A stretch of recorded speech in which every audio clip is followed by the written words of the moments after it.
your bag off your head and taking that new air. Take that new phase. Bring yourself into that new alignment. And that's what we're gonna get into this week. Welcome to the God Hour. Before we get into this, let's get into the God Thought. You know, Papa's gonna lead you with that weekly reading.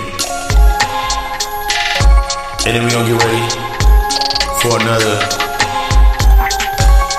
magnificent episode. Welcome to the God Hour Podcast, Season 3, Episode 31. Oh, the ultimate suffocation. Let's get into this. I love you. Let's get ready.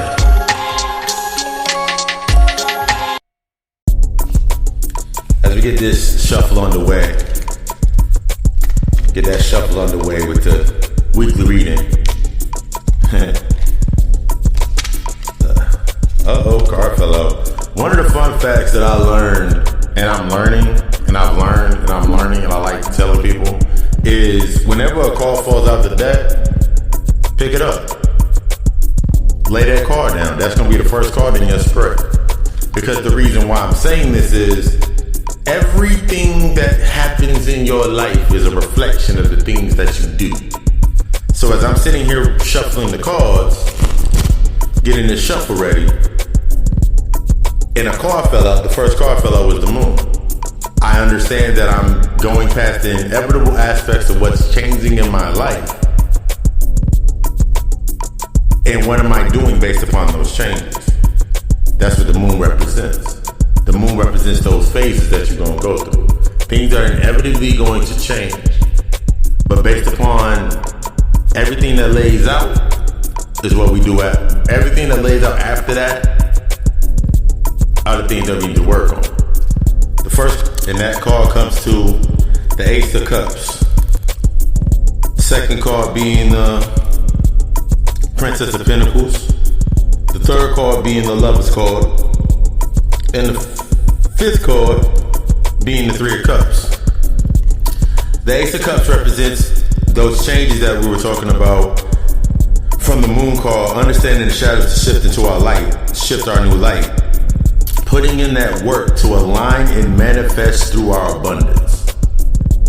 The Ace of Cups is the water, it's part of the cards, is with the cups are aspects of water. Water is that aspect of the nurturing of our life.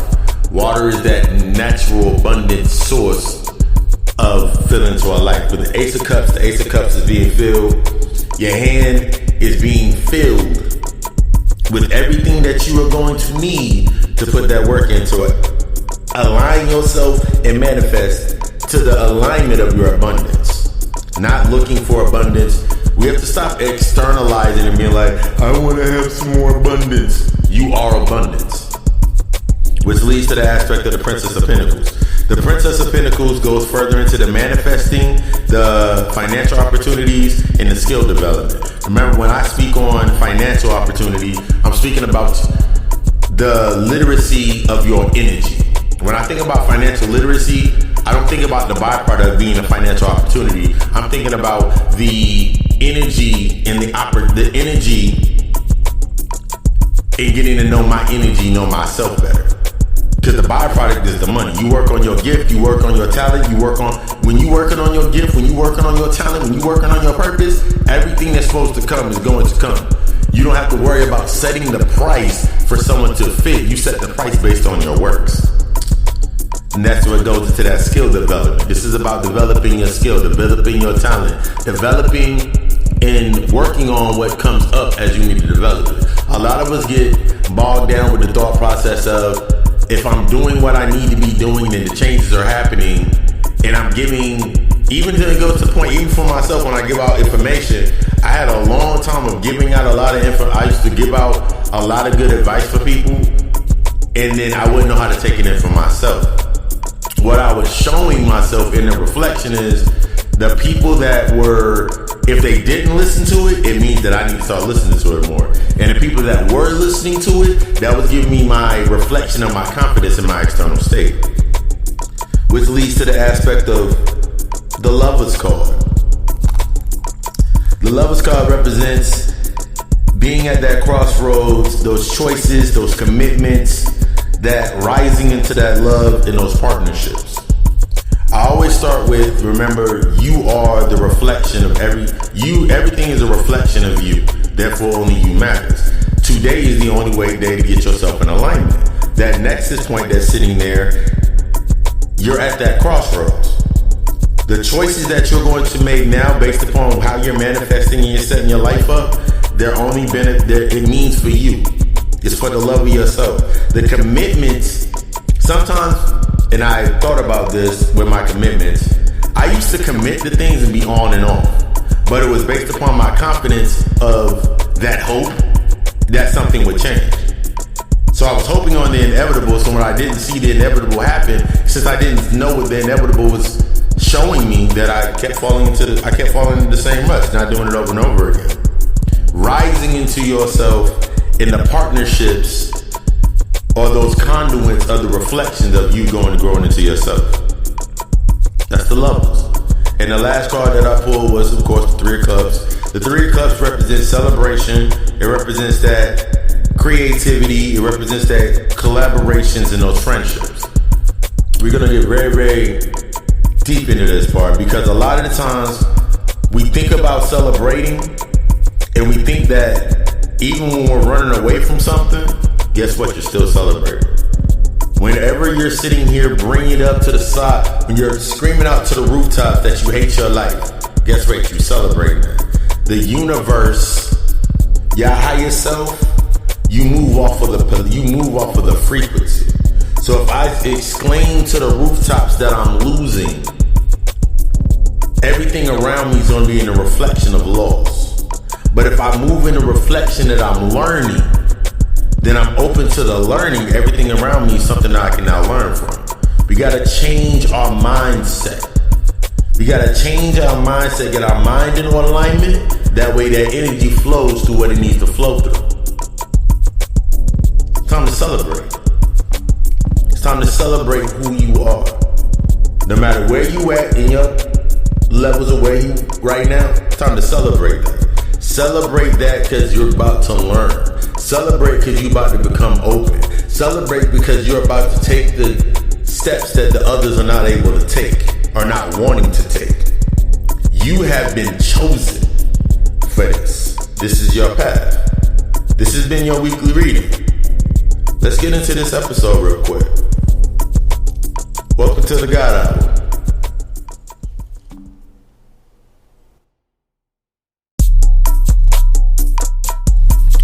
God thought, the definition of hope is a feeling of expectation and desire for a certain thing to happen. A feeling for expectation of a desire of something to happen. When we're taking ourselves into this thought process of becoming the day, becoming our true self, usually when we hope for things, it's usually the byproduct. We hope for that good job. We hope for that getting our home in order. We hope for that man of our dreams. We hope for that woman of our dreams or whatever have you. All of these are the byproducts.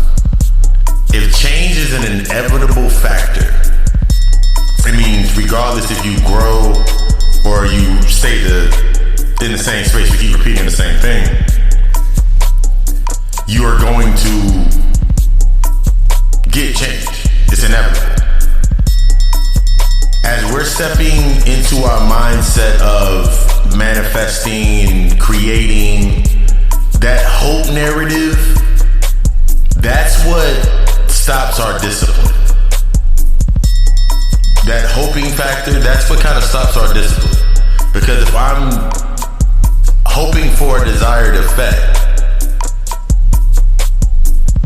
it kind of sets the tone that I'm looking at the byproduct. I'm I'm hoping for that house. I'm hoping for that car. I'm hoping for that job. I'm hoping for this. I'm hoping for that. As long as I keep hope in my heart, what comes is better than nothing, is what I think about when I think about hope.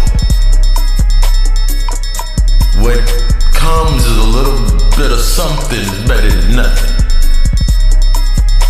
In order to align with your true self, your true power, your true energy, and learn how to use your purpose and step past the threshold of what was holding you back, the rejections, the traumas, the triggers, the things that brought you into that space where you weren't doing anything. We gotta focus on taking that bag off our heads and allowing ourselves to breathe. But before we get into that, we don't get into this weekly read. Welcome to the God Hour.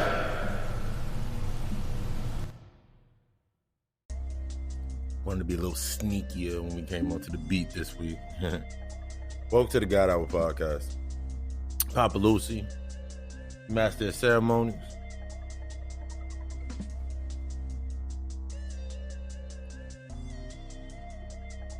If the cards resonated with you, use it to move forward. If the God thought resonated with you, use it to move forward. If whatever I say resonates with you, use it to move forward. But remember to always study all and follow none. Research. These are different interpretations that I've came through my life, coming into my spiritual center, finding my middle point, finding that transparency. And a lot of things for us when we trying to find our transparency, trying to find ourselves, is the old narratives that we once used to truly cling to.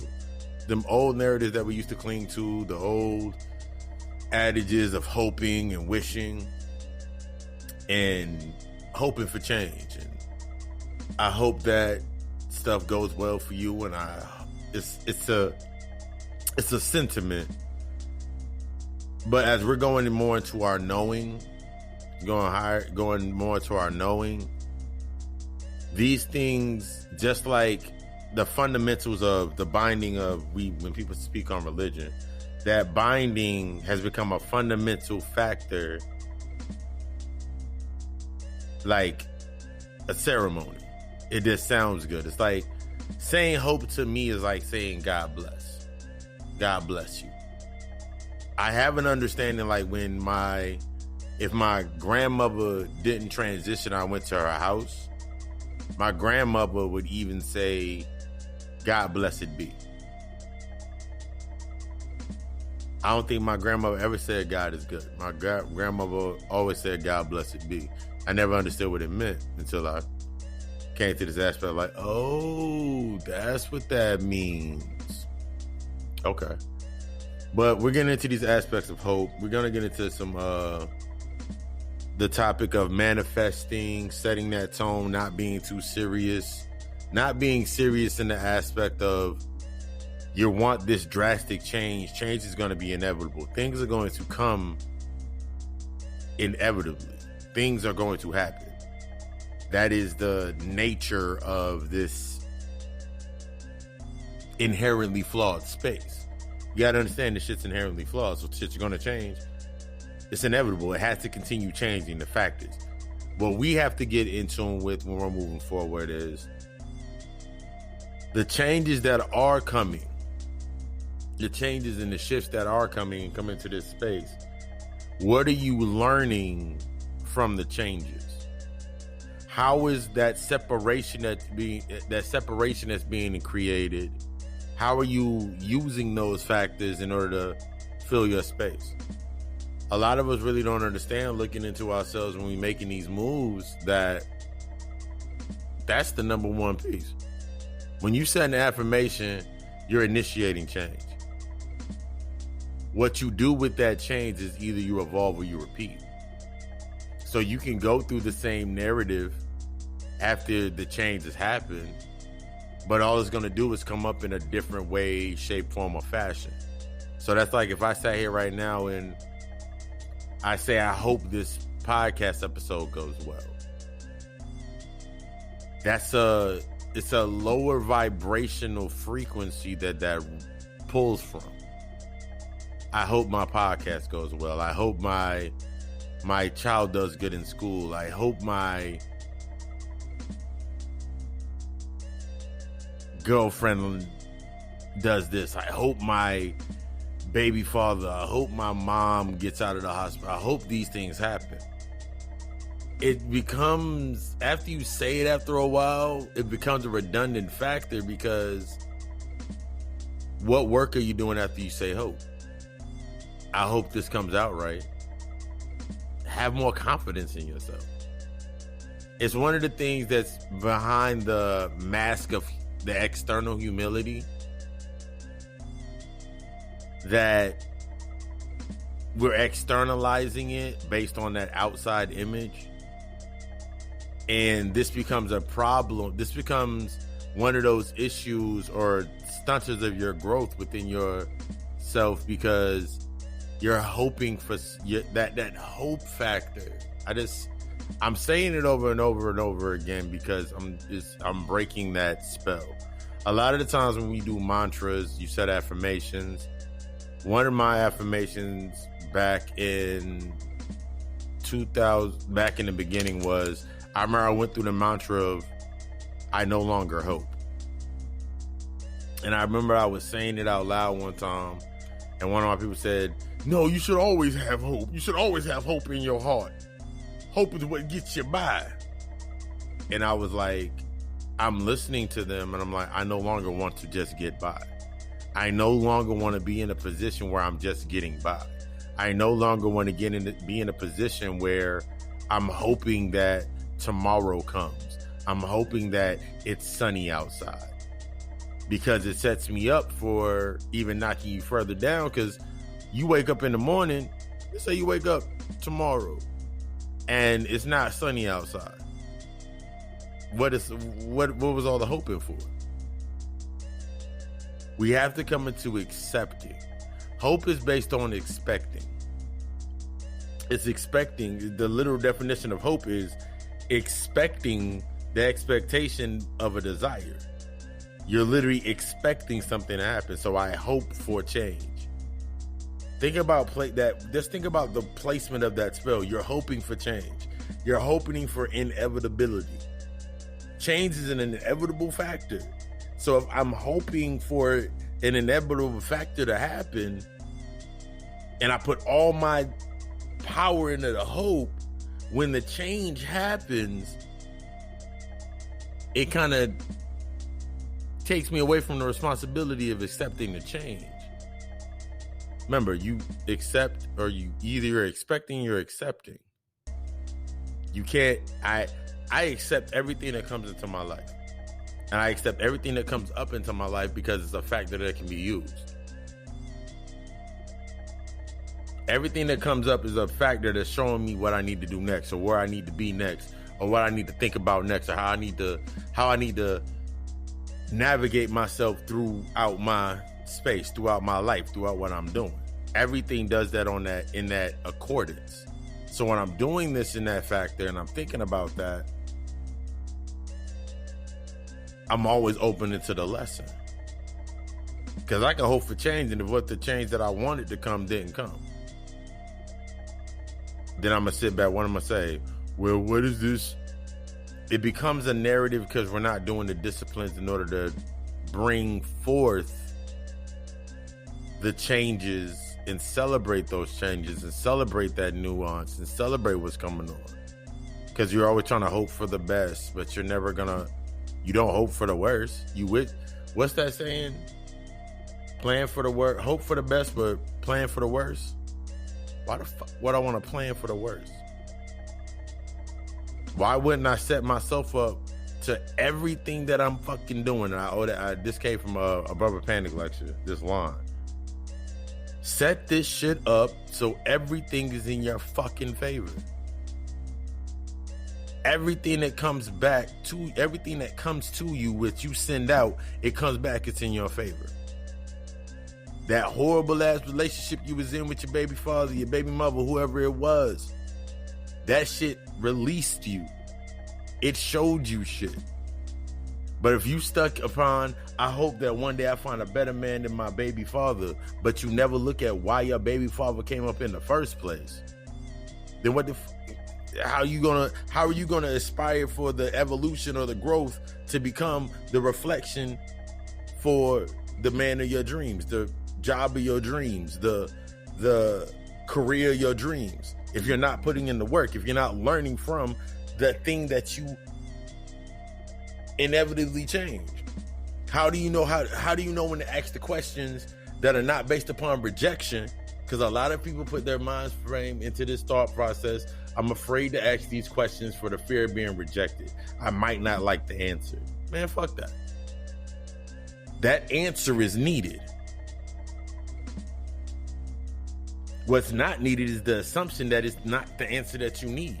That's the key to the sign. Humbling. The key to that humility, that true aspect of that internal humility. I'm not humble to factors that are not beneficial to me. If it's truly not, that's like if I sat here in the external state, you got to accept people for how they are. No, I expect people to be the way they are based on the knowledge that they ascertain. I accept people based on that narrative.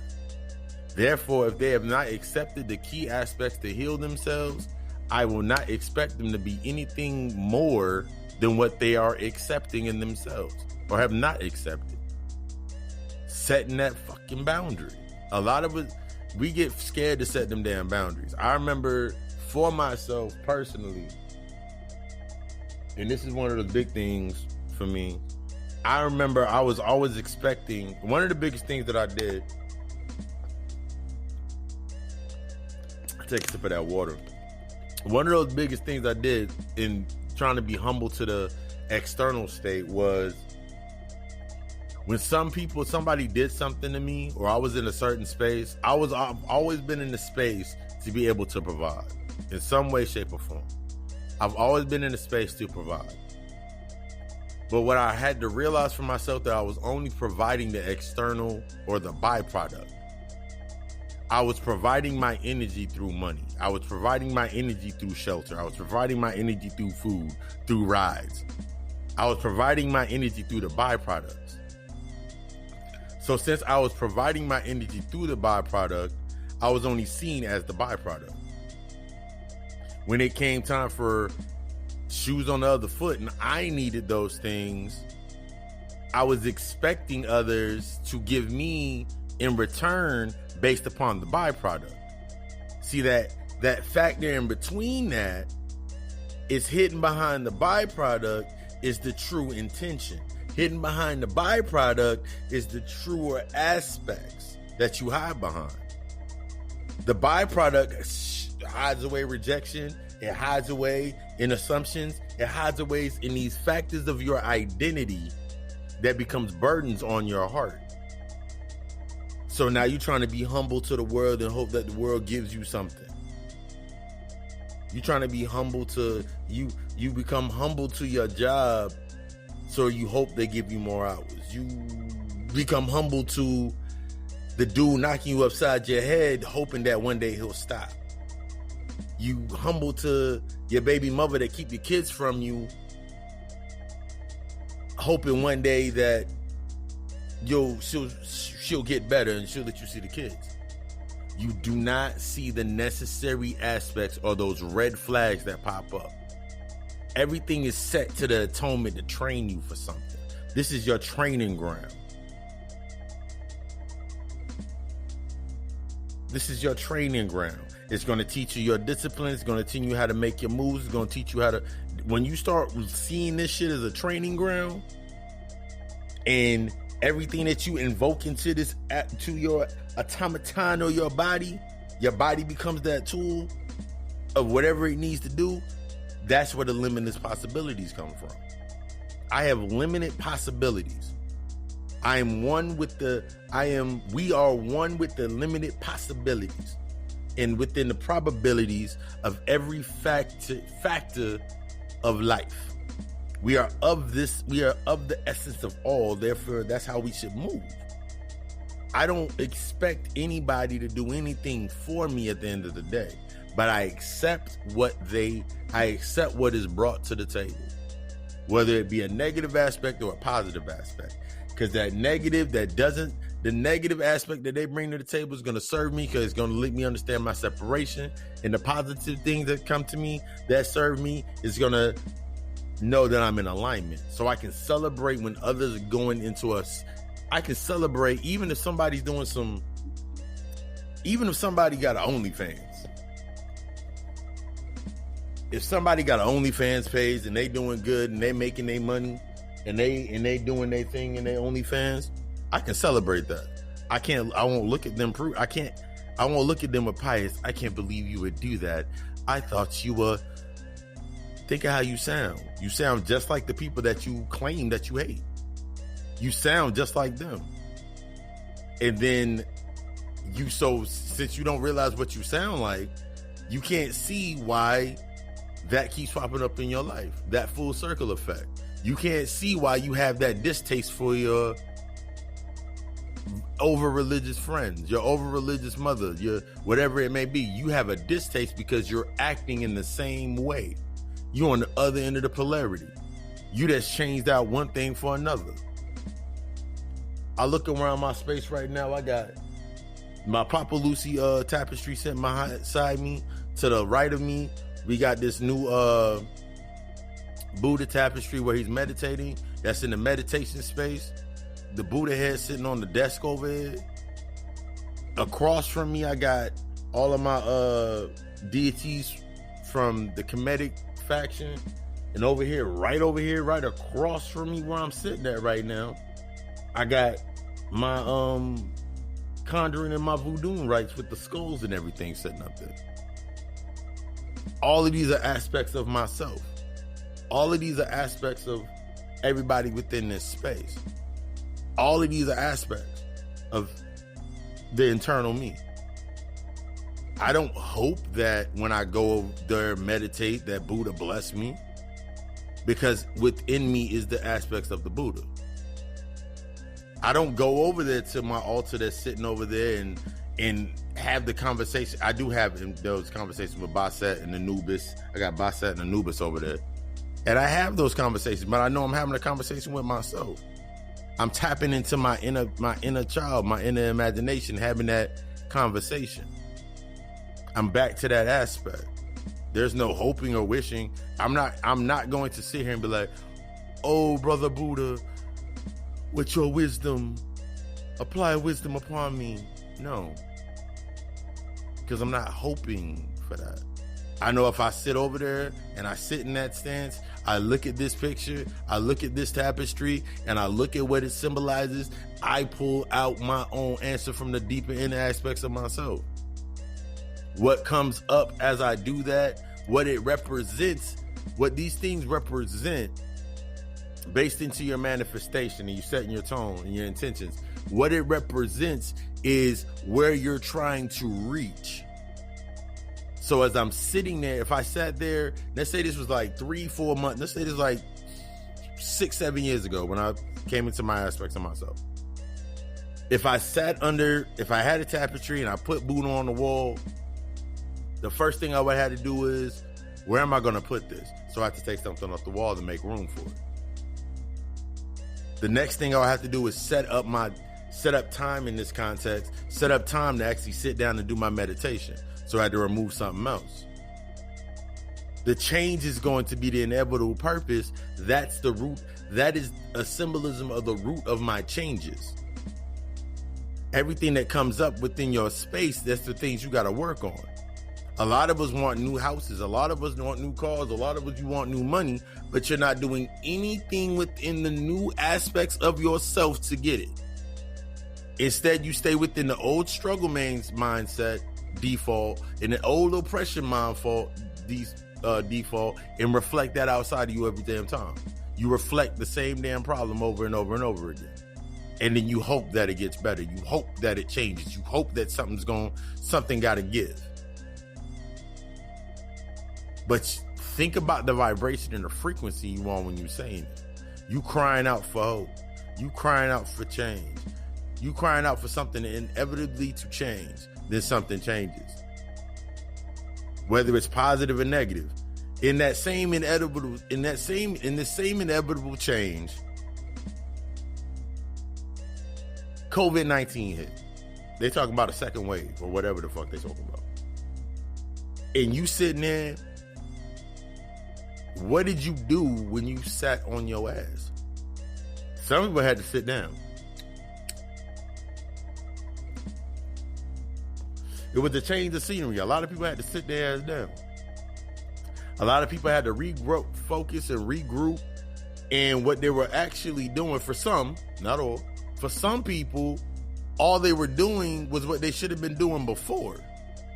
And the ones that weren't doing what, there were some doing what they were supposed to be doing before getting in alignment. There were others that are complaining about what they are only complaining about what they should have done, or what they're only complaining about what they should have done. And then there's other people that have already stepped past that point. I've already did this, this, and this. Now it's time for the next phase. You had the thinkers, the doers, and the knowers. The thinkers sitting here thinking and complaining. The doers doing nothing but sustaining their oppression or struggle or whatever it may be. But the knower didn't learn how to truly have that, take that thought, apply that aspect to their doing, and became more in tune with their knowing what they're going with forward. There's people, right? This is the time for creation. Chaos means creation. How many times, what have you seen created in the chaos except for more of the same? We're given all these different aspects of humility. You got to be humble. And then you giving this false perception of humbleness that's right under hope. Hope is desiring a little bit of something is better than nothing. So now you become humble to a little bit of nothing. So now when you get a little bit of something, if my mindset's within struggle or in an oppressive narrative, what do you think is going to happen when you actually get exactly what you need? You don't know what to do with it. I used the $1 million analogy in this one. If I sit here and you say, why don't you have $1 million? What would you do with it?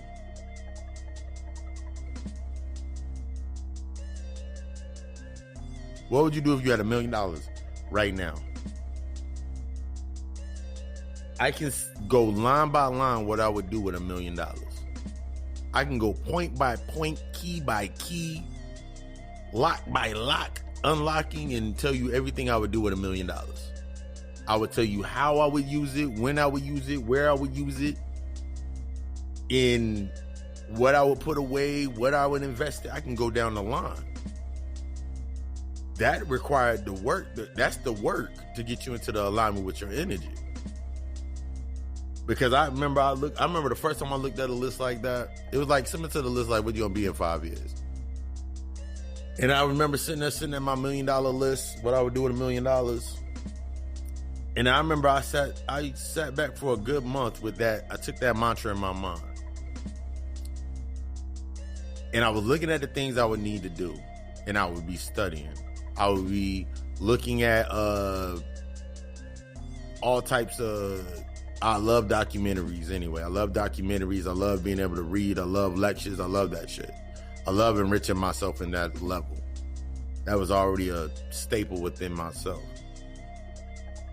I remember looking at that, but like, okay, cool. In order for me to make this, I got to do this. I got to sacrifice this. Maybe I should do this. And then I'm noticing as I'm doing this, before, because I've done this $1 million routine. I've done this $1 million ritual before. I did this $1 million ritual back when I was 25, 26.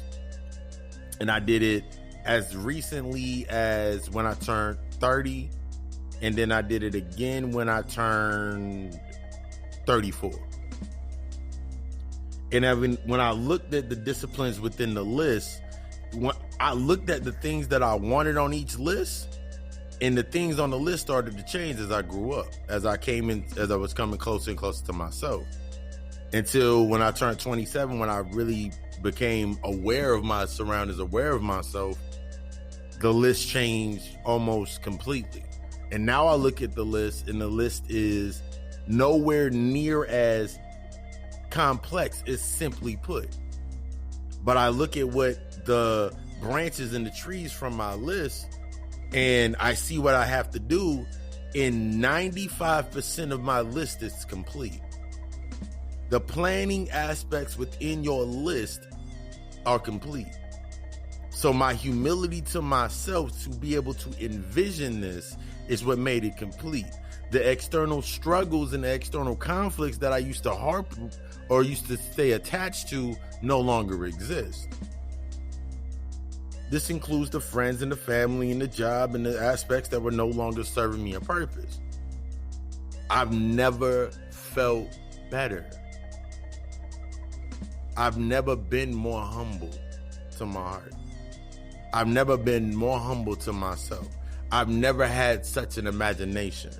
And I can truly say that. The last time that I had this type of imagination was when I was younger, when I was like 2 years old, and my mom would sit me outside, and my mom would sit me outside, and my pops be like in the other end of the yard, and he be tending to like the flower beds, and my mom be inside cleaning up. And I be sitting there in my little bouncer, and I'm sitting there playing with the dragonflies. I didn't understand what the concept of dragonflies were, but I'm sitting there playing with the dragonflies. That's one of my many meditative states. Altering my state, going back to that space. Whenever I need a time to create, I humble myself. I take myself into that ultra sense of reality, and I go back to that 2-year-old sitting in the bouncer. I go right back to this 2-year-old sitting in the bouncer. No, that was 2 years old. 1 to 2 years old. I was 1 or 2 years old. I'm sitting in the bouncer, and I go back to that state. And I see how I can apply that state into my physical reality. I see how I can pull that to here. And the things that come up based on bringing that energy to this focal point, this nexus point right now, those are the things that I need to work on. Those are the things that I needed to work on. The traumas and all the stuff that would come through as I'm pulling that energy, as I'm calling my energy back to me to this point. Those are the things that I had to work on next. This is the aspects of truly humbling yourself to get the message, to get the answer. We're so used to rejecting and hoping for an answer that fits, that when the true knowledge is not going to fit. The true knowledge to you is not going to fit any paradigm that you have been used to, but it's going to resonate to a part of you. That's why it comes to you. That knowledge that you are needing, that word that you are hearing, that you need, that focal point that you need is not going to come from those traditional sources.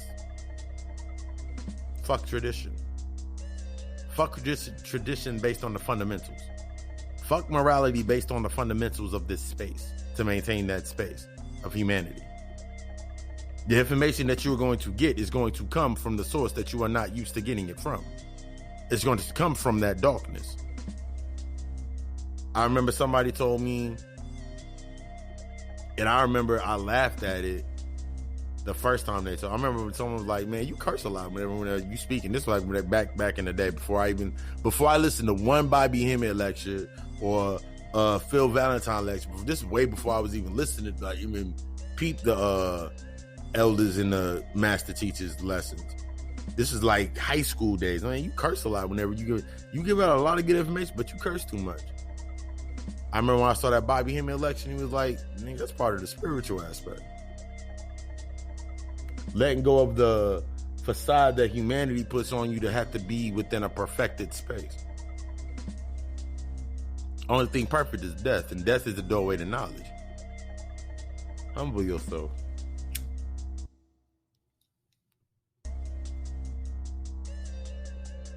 What was I about to say?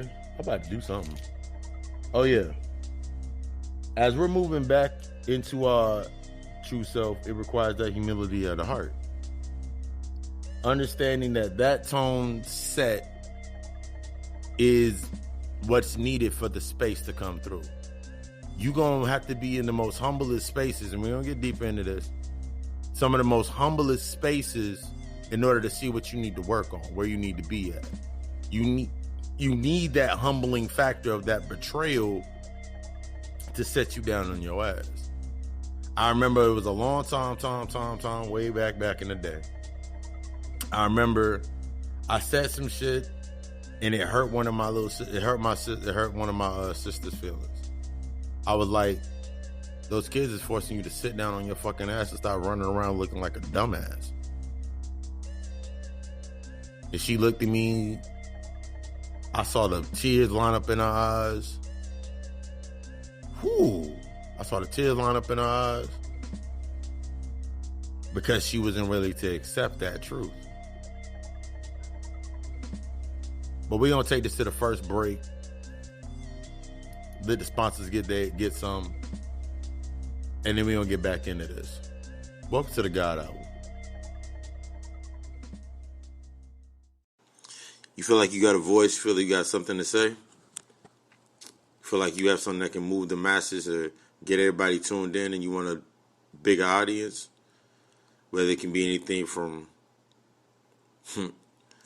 something like the God Hour or anything from like sports, news, fashion week, whatever it may be. Let me put you on to something. The easiest way to do it is with the Anchor app. Biggest thing about it is free. There's creation tools that allow you to record and edit your podcast right from your phone or your computer. Anchor will even do all of the distribution for your podcast for you so it can be heard on many other platforms such as Spotify, Apple Podcasts, and many more. You can make money. You also can make money from your podcast with a minimum listenership. It's everything you need to make a podcast all in one place. It's everything you need to get your voice heard and get what you feel that's in your heart and then to your heart out to the masses. If you're interested, download the free Anchor app or go to Anchor FM to get started. And we back. Welcome back. Let's talk about these changes of the moon. Changes and shifting into that inevitable. The inevitable changes that need to happen. Over the last couple of weeks, it's been humongous changes. Not just for myself, but for multitudes of people. We have to accept those changes. The change is going to be inevitable. Your friend, your family member, they're clinging on to the memories of what you used to be. I'm just going to say that shit to be real. They're clinging on to the aspects of what you used to be. They are attached to the aspects of what you used to be. They are in tune with the aspects of what you used to be. That's your identity. Once you come into this aspect of humbling your heart to accept this, once you've humbled your heart and, as they say, the Pharaoh softened his heart. Once you softened your heart, you'll be able to accept what is coming up. That is the biggest aspect when it comes into changing and growth. We have to get out of this expectancy module. Whatever you're needing to do, whatever you're being called to do, whether the Spirit's calling you to do it, or whatever it may be in that factor, that change that needs to happen, you better listen to it. Because if you're not listening to it, what do you think is going to happen? If I'm not listening to myself, if I'm not humble to my own heart, then the changes that are inevitable within my life that are going to occur, I cannot accept them. Because my mind is now still stuck on the fundamentals of acceptance. That means I'll use this as an example. Before, I want to say this year, 2 years ago was my changing point. That's when I grew my hair out. That's when I started locking my hair up. That's when I started getting about 2 years ago is when I started taking the aspects of my enlightenment initiation, my own personal initiation through my enlightenment, through unlocking through my Akashic records and all of those aspects. I remember the shrooms. I remember DMT. I remember doing a lot of things. There's a funny story that I might get into. May drop it down for y'all. Might drop it. Don't know yet. But there was so many aspects that I was changing within myself that I started noticing that the thing that would stop me from consistency was the expected part. The thing that stops us from our consistency is the expecting. We expecting a result to fit a certain image of an external state. So someone to look at, now I'll use this as an example. I remember when I was in the 9th grade. Remember when I was in the 9th grade?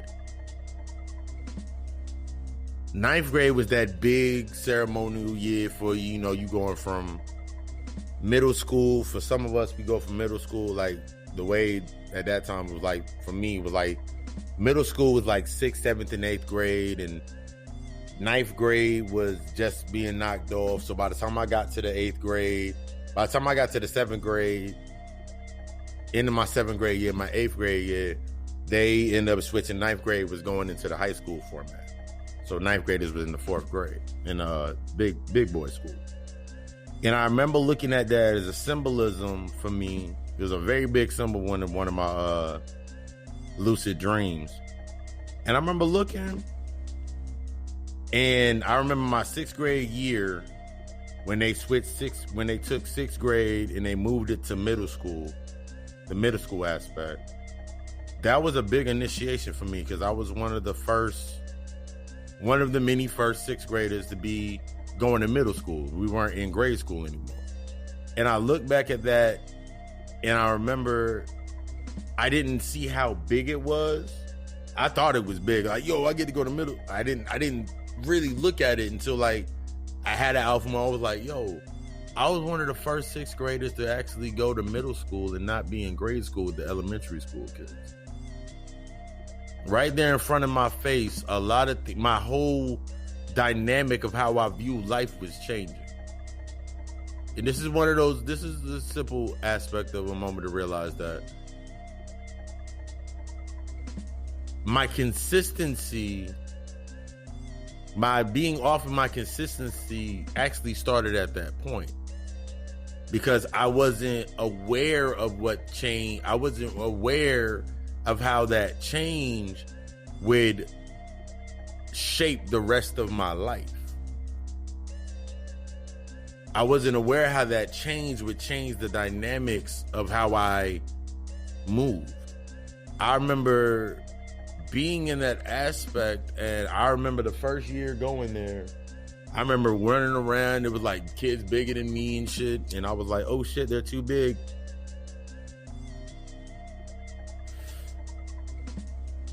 Oh shit, they're big kids over here. I'm short, they're big. I don't think I fit here.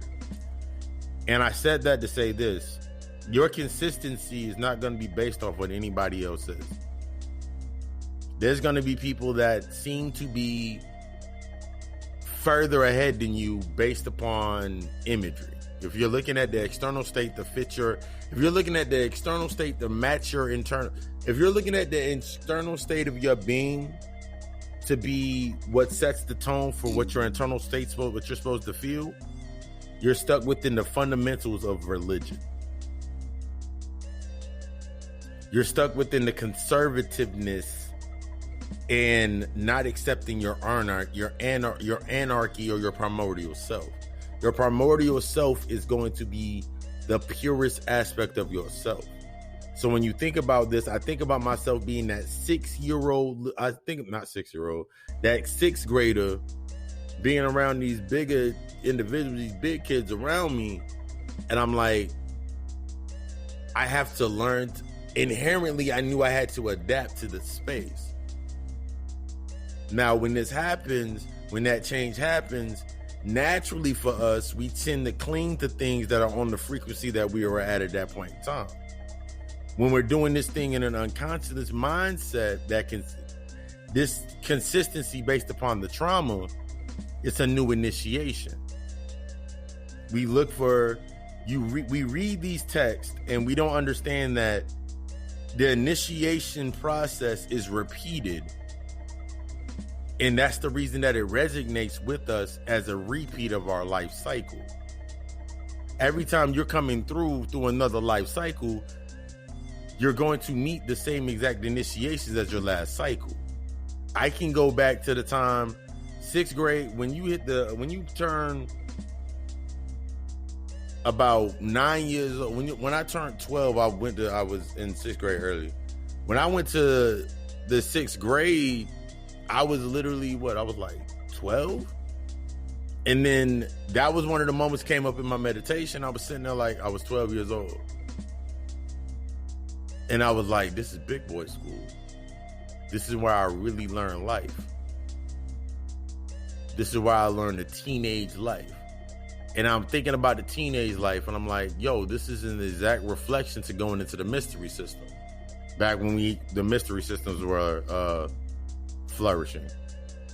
This is the mystery system. Through the 6th, 7th, and 8th grade, 9th, 10th, 11th, and 12th grade, I'm going to learn all of these aspects of what it is to be human, to survive as a human. All the mannerisms and the numbers and the ABCs and 1, 2, 3s that I learned when I was in elementary school, it would set me up for this space. That's what it would set me up for. This is how you start learning your table of contents. Your initiation through those stages of your life, whether I went to college and extended my education within the system. Everything that you learn within that are aspects of you. These are learning the principles of yourself. Remember, everything outside of you is a reflection of you. It's a reflection after many, many, many, many lifetimes and cycles.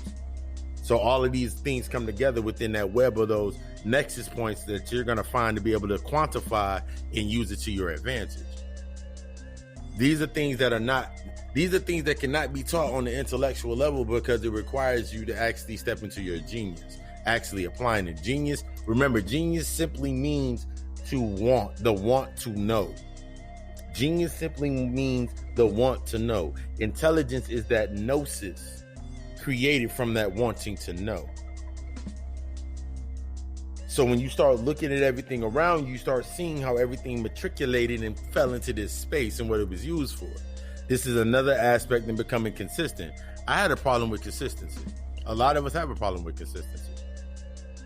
And the reason that you might have a problem with consistency is you being on and off with things because of the results of what you're getting. You get a necessary result, then you stop. That's one of the biggest things that happens for a lot of people. You get a result, then you stop. Or if you don't get the result, then you stop. The polarity between getting what you want and not getting what you want is the discipline you're going to require in getting more. In doing what you want, it takes more discipline than doing what you can. It would be easy for me right now to sit here and if I was in, and not all but some, if I was in the money aspect, like truly within, I was driven by the byproduct being money, I would not go as hard and as deep in the subjects that I go into. I would try to follow the trends to stay relevant within that space. I would stay relevant.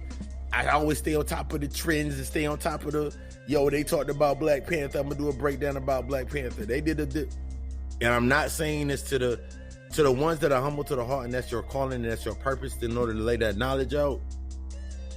Big up to you. I'm with you on that. I'm talking to when you're making your decisions on your heart for your consistency, make sure your consistency is with things that are within your divine heart. Things that are led based on your divine mind.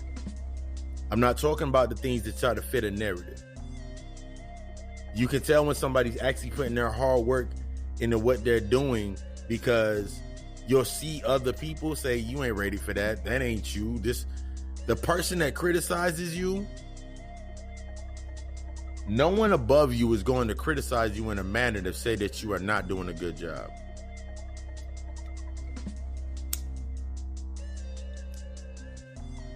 A true person that is truly there to support you is going to tell you, yo, that's not, why would you do that? They're going to ask you the question. True person that really truly wants to see you grow are going to ask you a question from the most humblest space. And you'll be able to tell if your heart is humble. In reflection, when you see someone outside of you, see their heart being humble. The most humble people are actually the most direct people. These motherfuckers out here that are saying that they're humble and be the most disrespectful, they mean that shit.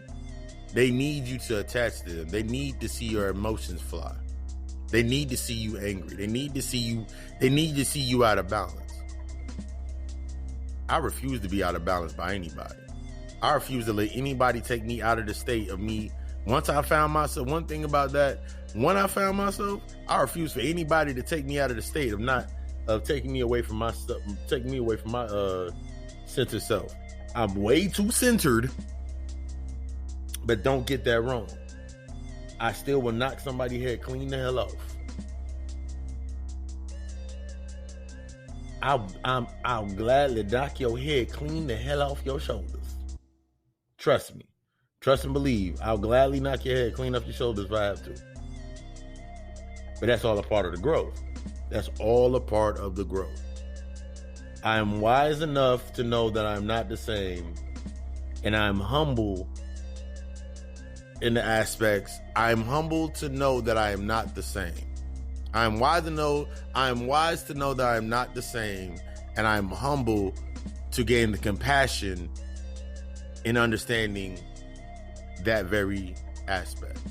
I'm humble enough to be like, yo, that's not good. That's not good for you. That's not good for you. I can see that within people, yo, that's not good for you.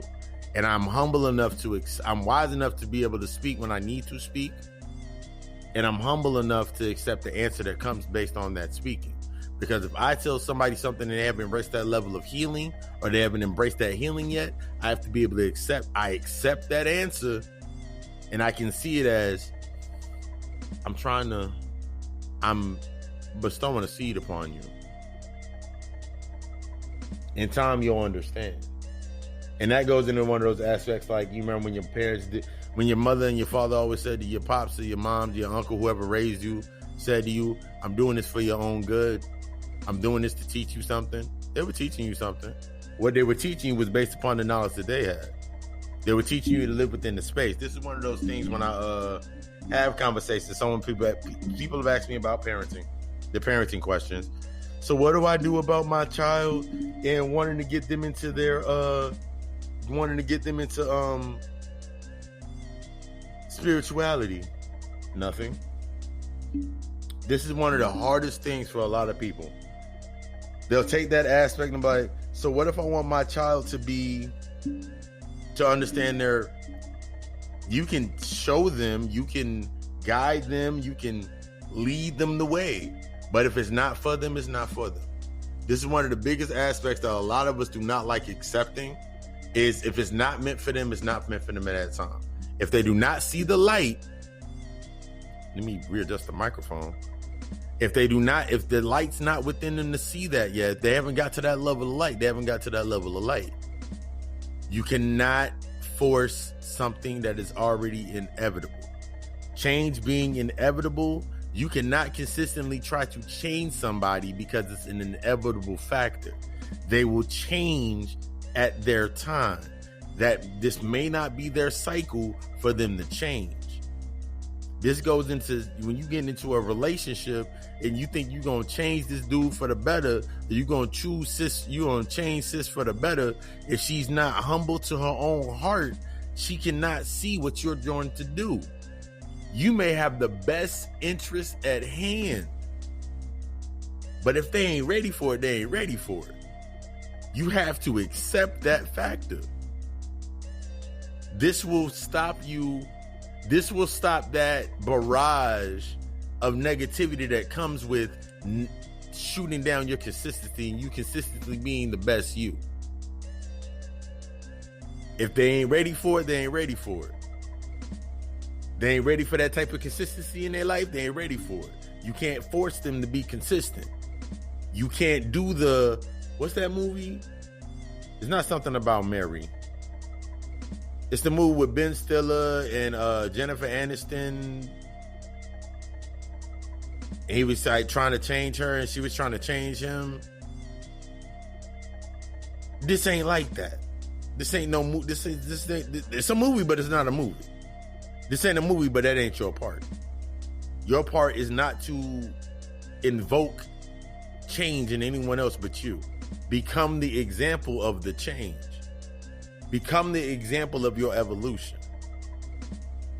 That way, when you're sitting in that position and you see that person again, and they see what you look like, and they see how you're moving, and they see that you're in a better space, they're gonna have to humble themselves to come get that answer from you. They're gonna have to humble themselves to come get that nugget, get that gold from you. To go into the hoard, to get what you're gonna pull out of the hoard for them. They gotta be humble to that aspect, in that true aspect of that learning. That's what you down here to do. My aspect for me, my whole thought process is to bring you across that, to aid you across that threshold as I'm needed. Whether it be the conversation, whether you need that 30-minute consultation or you need that hour consultation, and then we go further and you need like guided meditation tips, you need understanding based on mantra programming yourself with mantras, or you need that sit down moment of time where we meditate, take our nice little meditation, let the noise in, and the anxiety and the depression and all these things, the anxiety, the depression, the feelings of loss, all these feelings come up, and then we talk about that feeling. We talk about that feeling. We talk about that trigger. We talk about that emotion. And we build this new bridge for you to usher into your new self. That's the reflection of what I am. Because I've become that example. My everyday wake up is based upon that example. I remember back in the day, way back, one of my mentors hit me with, what are you doing today that benefits tomorrow? And remember, tomorrow never comes. And then he went further to say, if tomorrow never came, did you do everything you needed to do today? He said, think about a day off. Do you notice whenever I have my days off, I never come up here? I might shoot you a text, or I might shoot one of the managers a text, send one of y'all a text, but I never come up here. I was like, yeah. He was like, because I'm accepting what comes so I know what to move forward next. I'm not expecting y'all to do anything I'm not expecting you to do anything outside of who you are and what you are and what you represent. I'm accepting it. So if I sit here, if you know your task and what you're supposed to be doing, I accept whether you do it or not. And from you doing it or not, that's when I set the new tone based on that acceptance. You didn't do this, so now you have to accept this. And I sat there and I remember I used to think about that all the time. I remember doing my job so far. I remember go so hard. It didn't matter who was around me. This is the integrity aspect. It didn't matter who was around me, who was talking to me, who was around me. None of that. None of that shit mattered. I remember sitting there and I was like, you know what? All right, cool, I'm good. I remember people were always like, yo, you always finding something to do. You ain't never chilling out and relaxing. Man, the bosses ain't here, man. I said, nigga, I'm one of the bosses. Man, you ain't one of the bosses, you one of us. And that was one of my Jimmy Neutron moments, brain blast moments in my head. And I'd be like, no matter how many times somebody said it, it never resonated. People would tell me all the time in that aspect, stuck within an old aspect of not doing no work or whatever it was, old narratives and paradigms. It didn't fit me. That's not me. And I can say with no problem, that's not me. And the thing that I struggled with was saying, after I said it, it was the acceptance part. It was the acceptance of the changes that would come up. It was the acceptance. It wasn't the acceptance. It was me expecting to be heard at that level. To say what I'm saying, you got to accept what I'm saying. But since I wasn't truly accepting what I was saying for myself and moving forward, I kept falling to others' expectations. So my consistency, I could be going good for a good couple weeks, whether it be going to the gym or to my studies or doing what I needed to do. But since I wasn't getting the expected result or resolve from others, I started questioning my damn self. Man, what's the use of me doing all this shit? And this was earlier on. I remember getting that. I remember getting the phone calls. I remember getting these chances, and I would just always be looking back. Why don't they have the same chances I got? It was one of those things, like, you remember whenever you look at it's like when I look at the good kid in school narrative, that good, cool, that aspect. And you see the good kid doing everything good and whatever. I remember I became the quote unquote bad kid in school, but it was more like an act to fit within, because I would still be going to class, even when I wasn't going to class. Even when I wasn't going to class, I always had an element within the class in order to get the information that I needed out of there. Whether it was shorty with the glasses and the pigtails, or shorty with the glasses that filled out her frame, whatever, whoever it may be. I always got the work. I always was going to show up to lunch. I had to eat. And I remember in most of my classes, if I didn't show up to class, I remember going to lunch and sitting beside the quote unquote good girl, and I'd be sitting there copying the notes and be laughing, doing my studies or whatever, and like laughing and joking with that, and then show up to say, you got to come to class tomorrow. And I remember I always had the counsel of, even at that point in time, I always had the counsel to keep me in a consistent aspect. Whether it was a negative or a positive throughout the relationship, whatever it may have been, I always had an aspect of a counsel, some type of counsel, to keep me on my path. Even if I was in a relationship where shorty wouldn't shit, it let me know that somewhere within me, what I wasn't shit. I was trying, even though I would be trying to change them, and I openly admit that I was trying to change them or bring them into a different life paradigm based on my lifestyle and where I was at and how I was changing myself. I was trying to bring them into this space. But since they didn't since they were not accepting of what they needed to do to fully embrace this lifestyle, and they were only expecting of getting the byproducts of this space that I was in, I would get upset. You know, you get emotional, man. I was trying to teach Shorty. I was trying to give Shorty the world. I was trying to get these niggas the world, and they I'm trying to get these motherfuckers the world, and all they wanted they didn't even want the city. They wanted the fucking neighborhood. They weren't ready to leave the neighborhood yet, let alone see the city. So how can I show them aspects of the world? These things were the things that fucked up my consistency.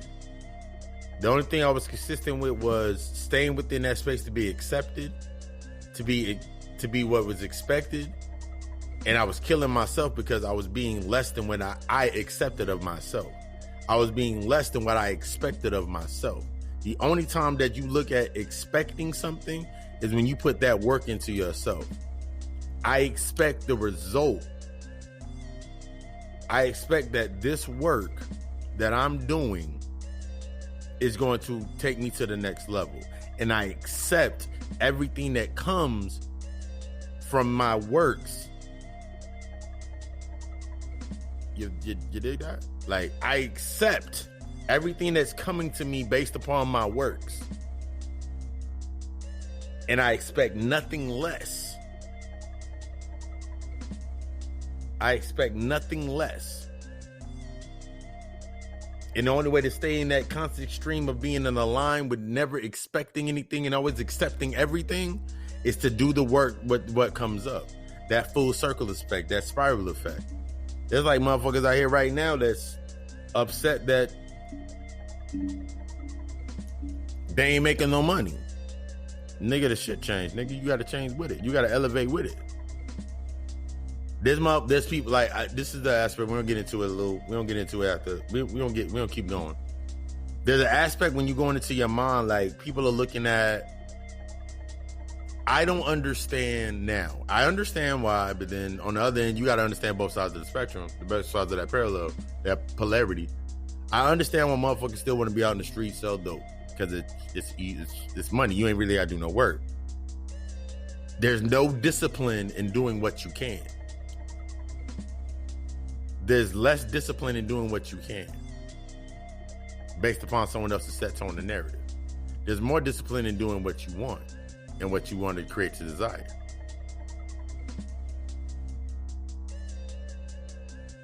We'll be right back. Right after this.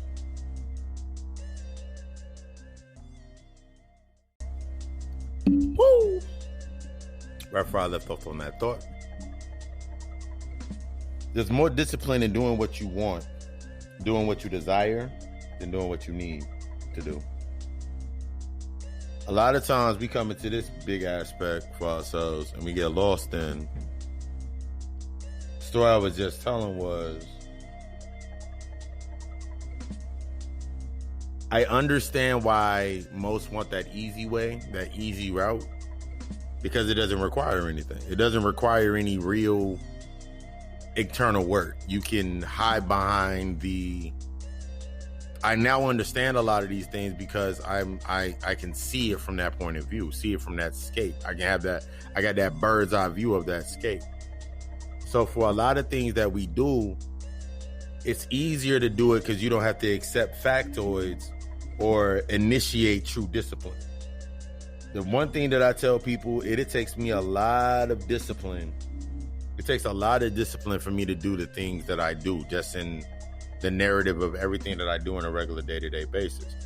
It takes a lot of discipline for me to, it takes a lot of discipline and it takes a lot of humbling of my heart to be able to receive the messages I receive and take on the things that I take on. As opposed to somebody that's in the space of you simply accepting to do what you can to get by. In that narrative, for some, doing what you can to get by at this point is a cop-out. Doing what you need to do, doing what you can do just to get by is a cop-out. I go to work, I show up to work every day. That's nice, but are you showing up on time or are you showing up early? Man, I paid that bill every time for them, and they won't let me get by just this one time. That's not within the program of that space. You gotta accept that. You gotta accept the rules within that space. By accepting the rules of that space, you now can subject yourself to learn the rules of the wolves. As my man, Derek Grace 2 says, puts out there. You got to accept the rules. If you're going to play by that game and play by them rules over there, then you got to accept the rules of that game. Yeah, you can change things around when you get to a certain point, but most people don't get to that fucking point. You cannot change anything outside of in reality, you cannot move anything outside of that scope of what it's supposed to be. I'm gonna use this example. I had it like when I was working in corporate, what we would say is corporate America. You know, working at a restaurant, working at McDonald's. Where are you working at? A fast food restaurant, a restaurant, retail, whatever it is. They got rules to stay within that scope. You gotta be this, and this to stay within that scope. I'm proud to say to myself right now as I'm sitting here that I do not fit any scopes of any. I don't fit any scope of any paradigm. I don't fit any scope that I would be accepted. But I can guarantee I can go into any of these spaces and they accept me. Hidden right in plain fucking sight. It's the energy you carry. I said this, probably said this a couple weeks ago. I can go into any space and get whatever it is acquired that I need with no problem. I can go in any space, and if I require it from somewhere, I can get what I need. That's not coming from anything from no egotistical standpoint. That's coming from the utmost humility from myself. Because I have that. I've initiated what I needed to do to get to that. So if I go into a space and I do not get what's needed in that space, I know something in that space is not meant for me. I know full on that if I sat here right now and I was to go back to let's say I went back to my last job. I know that I would have to subject myself to surrendering to the external state of views within that space. I know I would have to deal with individuals looking at me and saying, "Oh, what happened to you? What happened to your what happened to your money, and what happened to all this stuff that you was doing? You was all big and bad." Based on their perception. This will all be based upon their perception. Oh, I guess it didn't work out for you. Oh, I guess this didn't happen. I would have to accept their perspective. I accept their perspective. The only thing I can do is accept their perspective. And how am I going to accept it? Yeah, you're right. Kills ego every time. There's no need to argue. Yeah, you're right.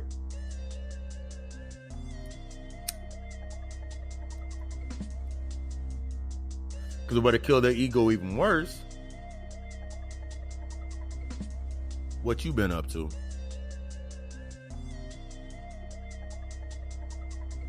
Because once I say you're right, but what you been up to, what answer can they give me? This goes into the aspects of you taking that jump into what you believe.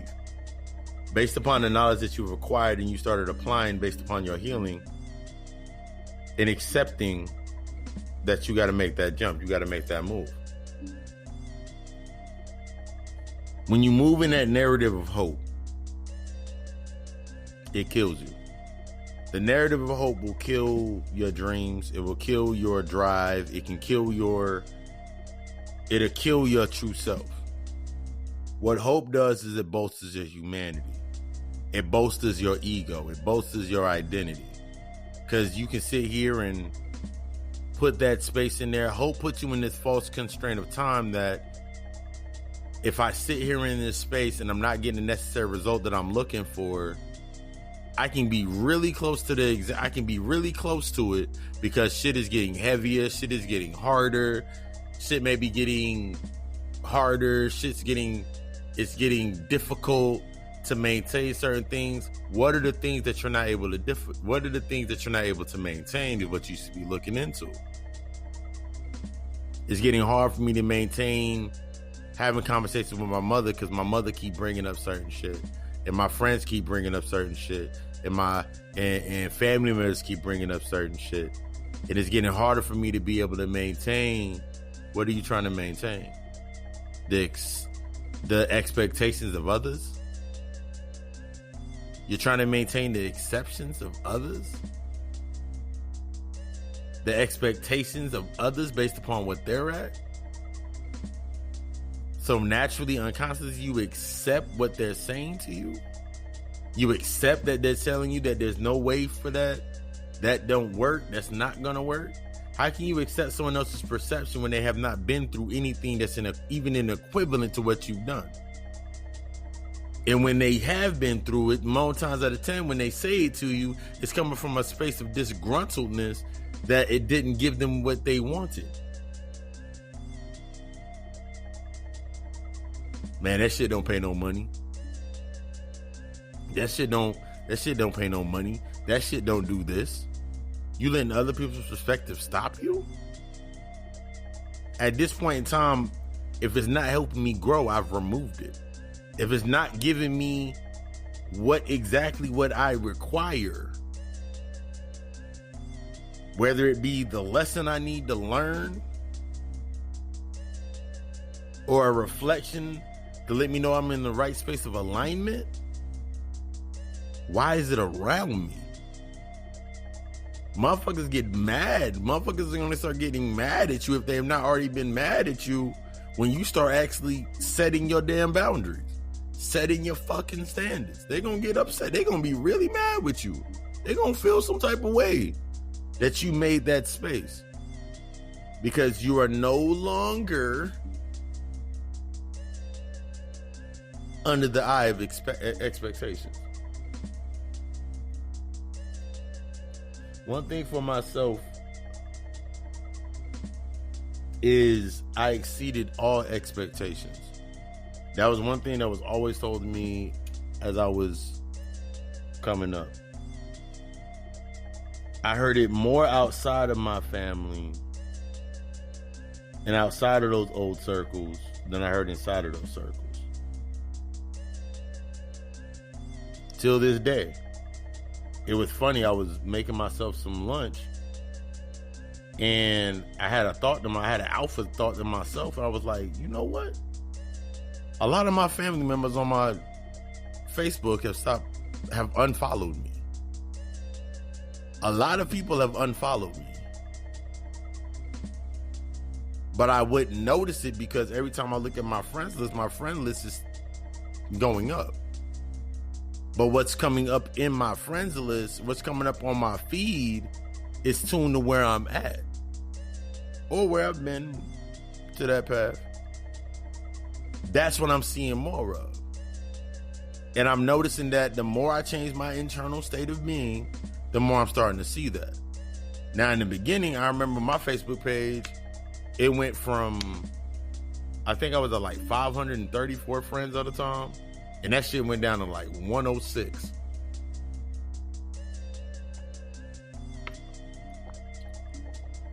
Mainly because of what I was posting at the time. I was posting. And that was at the point when I was just coming into my awareness and I was posting comedic science and all types of memes and shit like that. And I noticed my shit went to like 10. I remember I looked at my friends list, it was like 106, 110. And even in that time, it stopped me from making posts. Like I stopped posting. I was looking for somebody. I was like unconsciously, I was looking for motherfuckers to agree with what the fuck I was saying. And if I didn't get a like, and then one of the biggest parts of my ego death was like, nigga, post your shit. Your Facebook page is for you. Your social media is for you. It ain't for other motherfuckers to like. It ain't for other motherfuckers to agree. You saw something, it resonated with you, put it up there. Hang it on your wall. It's gonna act. What's the first thing Facebook says? What's on your mind? This is what's on my mind. But I know it's one thing that I never ever did. And this is the aspect of becoming within the space. I never posted on my page personal aspects that I was going through at the time that were into an interpersonal aspect based upon the trauma. Getting agreements based on my trauma. I noticed I never did that. I never posted anything on my page that was under the guise of attaching to the trauma. Even to this point right now, I still don't post things that are based upon connecting to a trauma. Everything that I post, even during the educational factors, it's not based upon trauma. Even if I post something that seems that it's based upon a trauma related or bonded based upon trauma, it's in an educational format that I write something above my caption encapsulates what it means to step out of that space. Shadow work. I noticed as I started doing this throughout those moments that when my page started going back up in the friends list, at first it was like 4, 5, 10, 50. Now I think over the last couple of weeks, I've accepted friend requests because I pushed the podcast. I'm pushing the strings to the podcast and all my content using that new nexus point. And I think almost every other day I accept at least 3 or 4 friend requests. I probably get about 10 to 11 friend requests. And out of those 10 or 11 friend requests, due to my aspects of study all and follow none, I go look at their pages. Because what they're putting on their pages is going to be on my timeline. And what goes on their timeline becomes that algorithm is going to stream more of that shit to my timeline. So if it doesn't serve the purpose of my timeline, it's not going to go, you're not going to be on that list. This is accepting the responsibility of grooming your boundaries. This is accepting the responsibilities of grooming your space to match your frequency. There's not going to be this such aspect as all I got to do is stand here and then watch shit happens. Because shit's going to, once again, change inevitably. It's going to change. It's going to happen regardless. What I do control is how I become proactive and step out of the reactivity based on what to think and step into the proactivity of how to think. Everything that you do has a purpose. Whether you unconsciously or consciously know it, everything that you do has a purpose. What are you doing to set the tone of what you're setting your purpose for? You never know who's going to be looking at your page and find some inspiration through your page. You never know who's going to look at, just like you're going to have motherfuckers that are going to be inspired by what you say, you're going to have motherfuckers going to be like, man, that's that bullshit.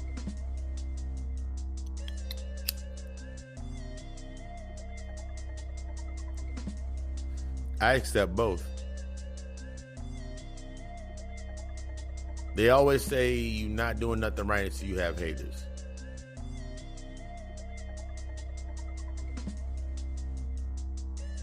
I don't agree with that. And the reason I don't agree with that because that gets you stuck into a polarity. That means you're looking for the haters to gauge if you're doing something right or wrong. If you're doing something that's positive, if you're doing something that's shit, then shit. That means I'm looking for the likes to keep perpetuating that I'm doing something right. That means I'm steady looking for the external state or the status quo to make sure I'm doing what I'm supposed to be doing. The thing that I gathered was I'm supposed to be separating from my humanity. Humanity needs and wants. I need and want for nothing. If I require something, then I create the space for it to flourish. I create the stream from my natural true self to create that point for that byproduct to naturally come to me. It gets hard. This is not an easy process. This requires you acknowledging the eyes of yourself, the multiple levels and multiple dimensions that are within you, and perfecting each one of these dimensions in order for you to go forward. That's the key. You're perfecting these dimensions so they become transparent points for your light and your energy to now cycle through. Remember when I said earlier, I can go back to the meditation and alter my state to go back to the state when I was one years old, and I was sitting out there playing with the dragonflies and the butterflies and all the creatures in the grass around me. And in order for me to do that, I had to perfect that line or that narrative of my growing up through that space, those table of contents, really looking at the traumas and the things that I saw that were in negative in order for when I go back to it, to be able to humble myself to go through that point. Because I think about the things that I've seen when I was little. I remember there was one scene when my pops was going through some shit. And I remember it was one night he woke up. I think I was like 8 or 9. And my pops was in the living room, in the kitchen, going through a PTSD fit, and he was in the kitchen inside the cabinet, and my mom had just got some these vintage Coca-Cola glasses for Christmas. She went and bought them for herself. She wouldn't, because she got everybody gifts. I remember he was in the kitchen and he was throwing them on the floor, just busting them joints on the floor, yelling to the top of his lungs about something about idolatry or some shit. And I remember that shit scarred the hell out of me. I didn't want nothing. I didn't want to enjoy any of my toys. I didn't want to enjoy shit, because I was stuck under the expectancy that if I didn't enjoy my stuff, that I would be accepted by my pops at the time, because that's what I really wanted to do, is be accepted. And I didn't know how that trigger, I would carry that throughout my life. I carried that trigger throughout my life, being the expectance of being accepted. So I was consistent only to a point to, I got what I wanted, or I got what it fit my status quo. So I tried to remain the quote unquote good child, the good kid. I tried not to get in trouble. I tried not to do all of these things, trying to be this example. But I got to a point to where I was always hellified empty. Later on, I found out through that same aspect, 12 years old, found out who my real father was and the aspects of that story. I've told that story before in lectures. And I'm looking back and I'm like, as I'm doing this, that stream of thought I'm going through, I'm noticing that now I'm going back to it. I'm perfecting that space. And I'm seeing more and more light. I'm seeing that light. As I'm doing this work, when I'm doing my meditation, I was seeing more and more light as I would go back and visit it. Some days I didn't see any light. Other days I saw more light than I saw with others. But I kept at it. It was consistency. I was finding my groove in accepting. I was finding my groove in that forgiveness. I'm not forgiving them to continue on with them. I'm forgiving them to have my power start coming back to me. This is one of the biggest aspects when you come in. This is one of the biggest aspects within shadow work, is that forgiveness. There's things that you have not forgiven somebody about, but you have to understand that the forgiveness is not for them, it's for you. The forgiveness is not going to be into the hope. I do not forgive an individual based on the hopes and the wishes that they change. I'm not going to sit here and forgive you in hopes that you are going to change. The change is going to be inevitable. So inevitably you are going to change. So if I hope that you change, I expect that you change in the way that I need you to change. Think about that. You only hope somebody changes in expectancy that you can continue with that conduit being in your fucking life. I did that for damn near a decade. It left me in a position to where I'm looking at my mother trying to, if I'm doing what I need to do on my end and I'm hoping that she changes and she elevates to a certain point, only to try to stay there. I looked at my mother like my mother right now, love my mother to death, have unconditional love for my mother. But my mother's expectancy for a hope in change and an external status quo, that became the boiled down narrative to why she, in her not accepting responsibility for her own actions and what she was doing, put her in the position that she's in now. It's not positive or negative. It's not good or bad. For her, it's a narrative that she has to accept. Because she's getting the same thing she got before, she's getting it now. She's now stuck within that polarity.